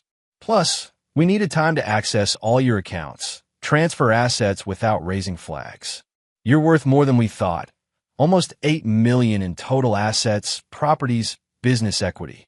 A car door slammed outside. Wanda's voice, "Kyle, where are you?" Clay pressed another button. A second security door dropped, sealing the building's other entrance. Wanda's scream echoed through the walls. "What did you do?" Kyle lunged forward, but Clay was faster. He grabbed a pipe wrench he'd positioned earlier and swung hard, connecting with Kyle's wrist. The gun clattered away. They grappled, Kyle's superior size initially overwhelming Clay. But Clay had rage on his side, for years of suppressed fury. He'd spent the last 6 months boxing at his gym, preparing himself without knowing what for. He landed a solid hit to Kyle's jaw, then another to his ribs. Kyle fell, gasping. Clay kicked the gun away and restrained him with zip ties he prepared. "You're going to tell the police everything," Clay said. "Every detail, every person involved. And you're going to testify against Wanda." "Why would I do that?" "Because I'll make sure the prosecutor knows you cooperated. Because your daughter Mandy deserves better than you. And because if you don't, I'll make sure every inmate in whatever prison you end up in knows you hurt children." Kyle's face went pale. Wanda was pounding on the security door now, screaming. Clay walked to the intercom system he'd installed. "Hello, Wanda. Or should I call you by your real name?" Silence. Then Clay, "Whatever Kyle told you, he's lying. I love you. I only wanted to help after Emma died. Save it. The police are outside. We have video of Audrey, your confession to Kyle last night about killing me tonight, financial records of every penny you stole. It's over. You can't prove anything. I can prove everything. Dr. Cherry has the real Emma's DNA records. He's willing to testify that you're not her. We have Audrey, the real Audrey, safe and ready to identify you. We have Mandy, who's already told us everything about how you threatened her. Clay's voice was ice. You studied me, Wanda. You learned my routines, my business, my life. But you made one mistake. You underestimated what I do to protect my daughter. He pressed a button, and the external security door raised. Police swarmed in, Detective Francis in the lead. Clay, are you okay? Better than okay. Kyle McKee is restrained in the back room. He's confessed to everything on camera. The cameras are streaming to a cloud server, so the footage is preserved. Wanda Gordon is in the front section. You'll find Emma's journals at their apartment on Morrison Street, along with Wanda's surgery records and planning documents. Francis nodded to his officers. Take the both in. Read them their rights. As Wanda was led past Clay in handcuffs, she spat at him. You'll never prove Emma's dead. We cremated her body. No evidence. Clay smiled coldly. Actually, Kyle just told me you poisoned her before staging the accident. That means toxicology in her remains. And I'm betting you kept something of Emma's. You were obsessed enough to do it. When we search your apartment, what'll we find? A trophy? A keepsake? Her face confirmed it. They'd find something. You're a monster, Wanda hissed. No, Clay said quietly. I'm a father who got his daughter back. You're the monster, and you're going to spend the rest of your life paying for what you did. Chapter 6, Bearing the Weight. The police station at 11 p.m. was a fluorescent-lit purgatory. Clay sat in an interview room, giving his statement for the third time while Detective Francis recorded everything. And you're certain you didn't assault Kyle McKee beyond necessary self-defense? He had a gun, Detective. I defended myself and restrained him. Your officers can see the weapon was his, and the cameras show everything that happened. Francis nodded. The cameras are admissible. Everything you did was technically legal. Citizen's arrest, self-defense, and you called us before the confrontation. But Clay, you cut it damn close. If things had gone wrong. They didn't. Clay's voice was firm. Is my daughter being examined? Dr. Cherry's with her now. Medical team, trauma counselors, the works. She's asking for you. And Mandy Keith, Child Services has her. She's cooperating fully. Her mother died 2 years ago, and Kyle had custody. She's been threatened and abused this whole time. We'll find her a proper foster situation. Francis leaned forward. Kyle's already trying to make a deal. His lawyer wants to trade testimony for a reduced sentence. Let him. I want Wanda to get everything she deserves. The evidence is overwhelming. We found Emma's wedding ring in Wanda's apartment, along with hospital bracelets from Audrey's birth photo albums. She kept trophies. And get this, she had a journal detailing the whole plan, including Emma's murder. She couldn't resist documenting her perfect crime. Clay closed his eyes. Thank God for narcissists. There's more. We're investigating their finances and found connections to an identity fraud ring. Wanda and Kyle did this to at least 3 other families over the past decade. Different approach each time, but always targeting widowers or wealthy couples. You weren't their first, Clay. The weight of that settled on Clay's shoulders. How many people did they kill? We're not sure yet, but you stopped them. Those other victims' families will get justice now, too. Hours later, Clay was finally allowed to see Audrey in the hospital. She was in a private room, Dr. Cherry standing nearby with a gentle smile. She's going to be okay, the doctor said. Physically, she's malnourished and has some vitamin deficiencies, but nothing permanent. Psychologically, she'll need time and therapy.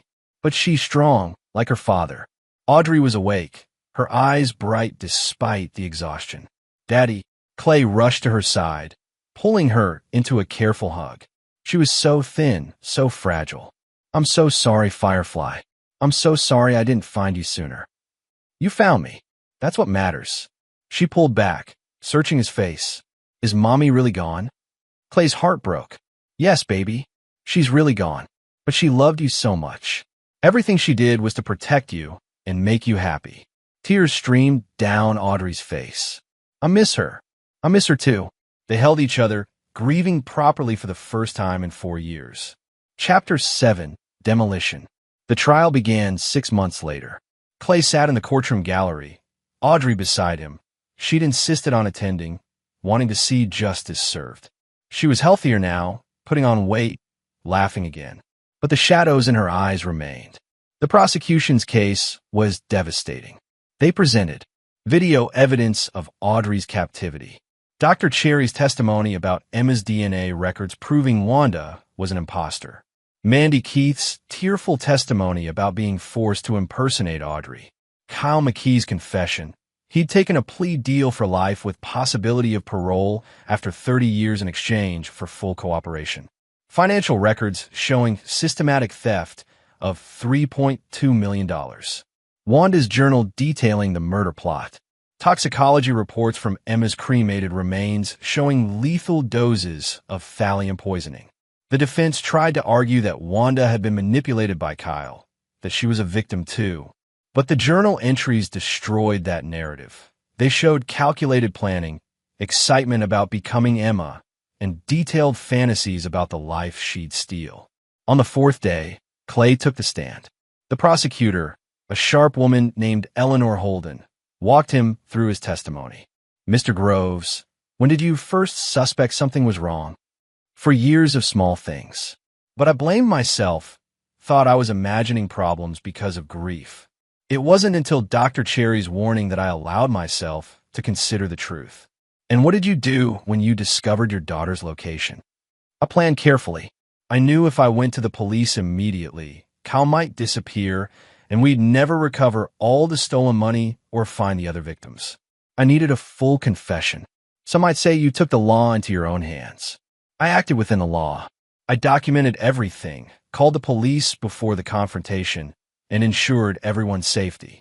My priority was getting my daughter back and making sure these people could never hurt anyone else. Wanda's lawyer, a desperate-looking public defender named Stuart Nolan, tried to shake him during cross-examination. Mr. Groves, isn't it true that you were negligent in not recognizing your own wife and daughter were replaced? Clay met his eyes steadily. I was a grieving widower trying to raise a traumatized child while running a business. They had plastic surgery, years to study my family, and they were very, very good at deception. But yes, I blame myself for not seeing it sooner. That's something I'll carry forever. The honesty deflated the lawyer's attack. On the 8th day, Wanda took the stand against her lawyer's advice. She was unrecognizable from the woman who'd lived in Clay's house. Prison had stripped away the carefully maintained appearance. But more than that, her mask had finally cracked. I loved him, she said, her voice breaking. I loved Clay from the moment I met him. Emma didn't deserve him. She was careless with his love, took him for granted. You poisoned her, Eleanor Holden interrupted. You murdered her and kidnapped her child. She would have ruined him. She was going to leave him. Did you know that? I found her journal. She was unhappy, wanted a divorce. I saved him from that pain. The courtroom erupted. The judge called for order. Clay sat frozen. Emma had never mentioned unhappiness. But then again, they'd been going through a rough patch before her death. He'd attributed it to work stress. Eleanor pressed on. So you killed her to save Mr. Groves? And then you planned to kill him too. That was Kyle's idea. I would never. I wanted us to be together. The plan to murder Mr. Groves is in your handwriting in your journal, dated 6 months ago. Wanda's composure shattered completely. He stopped seeing me, stopped touching me. After 2 years, he still looked at me like I was a stranger. I did everything right, studied everything about Emma, became her, and he never loved me, never even liked me. It was supposed to be perfect. So you decided to take his money and his life. I deserved it. I gave up 4 years, had surgery, played the perfect wife, and he gave me nothing. The confession was complete. The jury deliberated for 3 hours. Guilty on all counts. First-degree murder, kidnapping, fraud, attempted murder, child abuse. Mandatory life without parole. Kyle McKee received life with possibility of parole after 30 years. Chapter 8. Rebuilding. 18 months after the trial, Clay stood in front of a new building, a community center he designed and funded. The Emma Groves Memorial Center for Families and Healing. It offered free therapy for crime victims, support groups for grieving families, and educational programs about identity fraud prevention. Audrey cut the ribbon, now 12 years old and starting to look like her mother. She'd been in therapy twice a week and was finally starting to heal. She'd returned to school, made new friends, even joined the robotics club. Your mom would be proud, Clay told her. I think she is, Audrey said. I like to think she's watching. Detective Francis approached, now retired but still following the case's aftermath. Thought you'd want to know. We've identified 4 other families that Wanda and Kyle targeted. 2 more murders, several cases of fraud. Because of your evidence, we've been able to bring justice to all of them. Clay nodded. Good. That's good. How are you doing? Really? Better. Some days are harder than others.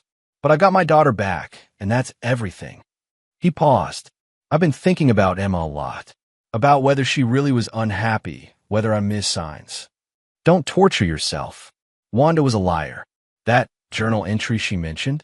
Probably fake. Something she fabricated to justify her actions to herself. Maybe. But I'm trying to be honest about our marriage. We weren't perfect. And that's okay. I loved her. She loved me. But we were human. I don't need to mythologize her to honor her memory. Francis clapped his shoulder. That's healthy perspective, son. Inside the center, Clay gave a speech to the assembled crowd. Donors, city officials, families they'd helped. He talked about loss, justice, and the long road of healing. He talked about Emma, the real Emma, with all her flaws and beauty. He talked about the importance of vigilance, of trusting your instincts, of fighting for truth. But mostly, he talked about hope. That evening, Clay and Audrey walked through the park near their home. Not the old house, but a new one Clay had designed. Smaller, cozier, without ghosts. Dad, can I ask you something? Always Firefly. Do you think you'll ever get married again? Clay considered the question. Maybe someday. If I meet someone who loves us both, who I can trust completely. But I'm not looking.